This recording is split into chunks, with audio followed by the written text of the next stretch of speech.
In this video, we're going to look at two important words which can often be found together. Our first word is hitch. This is a noun that we use when something goes wrong. We can say, everything was going well, but now we have a hitch. This means we have a problem or an obstacle. Something is preventing us from continuing, and we need to find a solution. Now, imagine there are no hitches and everything is running smoothly.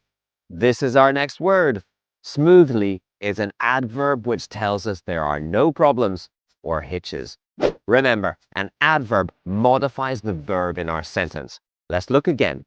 Everything is running smoothly. Our verb is run, and the adverb smoothly modifies it. So we know that there are no problems, no hitches, and everything is going well. So perhaps we can say, we had a few hitches at the beginning, but then we made some changes and everything ran smoothly.